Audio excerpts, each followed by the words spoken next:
জামাতে ইসলামের লক্ষ্মীপুর ৪ আসনের এমপি পদপ্রার্থী উনি ভোট চাইতে গিয়ে উনি বলল যে যদি দাঁড়িপাল্লায় ভোট দেওয়া হয় তাহলে জান্নাত অবধারিত হবে। নাউজুবিল্লাহ। আসলে এদের এই সমস্ত কথাবার্তা শুনলে আমার মনে হয় কি এদের দলের নাম জামাতে ইসলাম না হয়ে জমের হাতে ইসলাম হওয়া দরকার ছিল। বিসমিল্লাহির রহমানির রহিম। ধন্যবাদ মাতৃভূমির খবরকে। কথা লড়াই বলতে এটা তো বিভিন্ন রাজনৈতিক দলের ক্ষমতায় গেলে কি করবে, যেমন আমার দল বাংলাদেশ জাতীয়তাবাদী দল ক্ষমতায় গেলে ফ্যামিলি কার্ডের কথা বলছে এবং আপনারা জানেন এর বিস্তারিত বলা আছে। ফ্যামিলি কার্ড যে পরিবারের যে নারী আছে প্রধান ওনার নামে ফ্যামিলি কার্ড হবে, এটা থেকে বিভিন্ন সুযোগ সুবিধা পাবে এবং কৃষকদের জন্য কৃষক কার্ড সহ বিভিন্ন সুযোগ সুবিধার কথা বলা আছে। 25 কোটির মতো গাছ রোপণ করা হবে ইনশাল্লাহ এবং যত খাল বিল নদী নালা আছে এগুলো সংস্কার করা হবে। এছাড়া বেকারত্ব দূর করা সহ বিভিন্ন কিছু করা হবে আমার দল বাংলাদেশ জাতীয়তাবাদী দল সরকার গঠন করলে ইনশাল্লাহ। আর অন্য দলগুলোর কথা যদি বলেন, দেখেন গতকালকেও দেখলাম যে জামাতে ইসলামের লক্ষ্মীপুর ৪ আসনের এমপি পদপ্রার্থী উনি বলছেন, ভোট চাইতে গিয়ে উনি বলল যে যদি দাঁড়িপাল্লায় ভোট দেওয়া হয় তাহলে জান্নাত অবধারিত হবে। নাউজুবিল্লাহ। আসলে এদের এই সমস্ত কথাবার্তা শুনলে আমার মনে হয় কি এদের দলের নাম জামাতে ইসলাম না হয়ে জমের হাতে ইসলাম হওয়া দরকার ছিল। কিয়ামতের আগে যেরকম দাজ্জাল আসবে জান্নাত জাহান্নাম দেখাবে, এরা ঠিক ভোটের ময়দানে ওরা ক্ষমতায় গেলে কি করবে সেটা না করে এরা জান্নাত দেখানো শুরু করেছে, যেটা সম্পূর্ণ একটি কি বলবো, এটা এদেরকে নিয়ে বলার কোনো ভাষা নেই।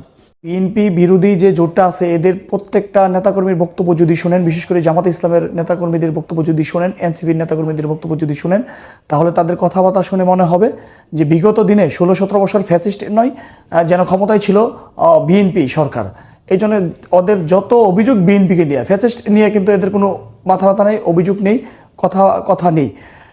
তো জামাতে ইসলামকে আমি বলবো, যদি আপনারা বিএনপি নিয়ে কথা বলেন, বিএনপি সরকার নিয়ে কথা বলেন, আপনারা তো বিএনপি সরকারে ছিলেন 2001 থেকে 6 পর্যন্ত, তো তখন আপনারা কেন সরকার থেকে পদত্যাগ করলেন না?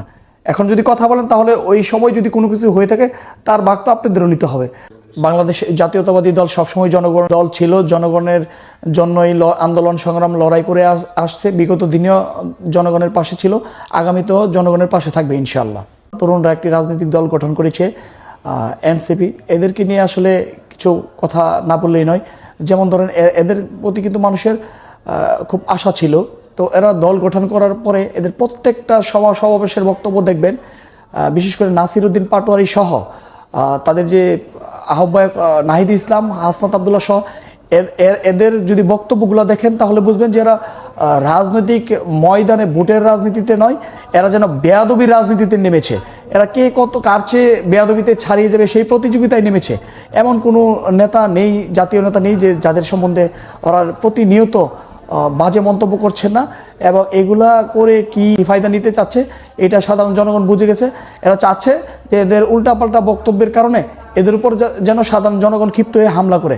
তো আমাদের দলের থেকে সর্বোচ্চ ধৈর্যশীলের পরিচয় দিয়ে আসছেন আমাদের দলের জাতীয় নেতৃবৃন্দ। তো আমরাও আশাবাদী যে এদের এই সমস্ত কথার জবাব মানুষ ব্যালটের মাধ্যমে 12 তারিখ দিবে ইনশাআল্লাহ। নির্বাচনের মাঠে আসলে ভোটের মাধ্যমেই তারা এটার প্রমাণ দিবে। আপনি যদি এদের কথা দেখেন, এরা তো আসলে অনলাইন জরিপ করে, অনলাইনে ভোটটা তো আর জাতীয় সংসদ নির্বাচন তো আর অনলাইনে হবে না, সেটা ব্যালটে হবে। তো আমি আশাবাদী যে এটা ব্যালটের মাধ্যমে এটা জবাব দিবে বাংলাদেশের জনগণ কাদের পক্ষে আছে, স্বাধীনতার শক্তির পক্ষে আছে নাকি স্বাধীনতা বিরোধী যারা ছিল তাদের পক্ষে আছে, সেটা 12 তারিখ জাতীয় সংসদ নির্বাচনে ব্যালটের মাধ্যমে এই দেশের মানুষ জবাব দিবে ইনশাআল্লাহ।